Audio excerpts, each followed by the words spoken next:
నేను ఇప్పుడు ఎక్కడికి బయలుదేరానంటే టెంపుల్‌కి వెళ్తానండి. నేను రోజు టెంపుల్‌కెళ్తాను. మా కమ్యూనిటీలో లోపల వెంకటేశ్వర స్వామి, ఆంజనేయ స్వామి టెంపుల్ ఉంటుంది. అక్కడికి నేను రోజు వెళ్తాను. టెంపుల్‌కెళ్ళడం వల్ల దేవుడిని పడి దండం పెట్టేసుకోవడం విపరీతమైన భక్తి అలా కాదండి. మనకు మెంటల్ పీస్ వస్తుంది టెంపుల్‌కెళ్ళడం వల్ల. ఎందుకొస్తుంది అంటే మనకు టెంపుల్‌లో చాలా నిశ్శబ్దంగా ఉంటుంది కాబట్టి మనకేంటంటే మనసులోని ప్రశాంతత అనేది జనరేట్ అవుతుంది. అక్కడ ధూపాలు, దీపాలు వాటి స్మెల్ వల్ల పాజిటివిటీ జనరేట్ అవుతుంది కదా! సో, మనకి ఉండే నెగెటివ్ ఫీలింగ్స్ అన్నీ పోతాయి.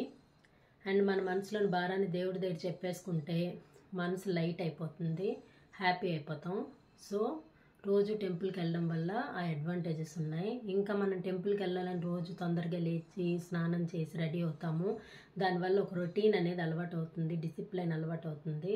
సో, రోజు టెంపుల్‌కెళ్ళడం వల్ల చాలా ఉపయోగాలు ఉన్నాయండి. మనకు దగ్గరలో టెంపుల్స్ ఉంటే మనకి టైము రోజు సెట్ చేసుకొని వెళ్తే చాలా హ్యాపీగా ఉంటుంది.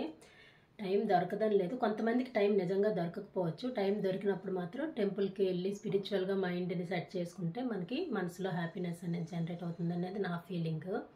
సో, మీకు గూడా దగ్గరలో ఏమైనా టెంపుల్ ఉండి మీరు అలా వెళ్తుంటే కామెంట్స్‌లో మెన్షన్ చేయండి. Please subscribe to my channel mom of Anju. Thank you.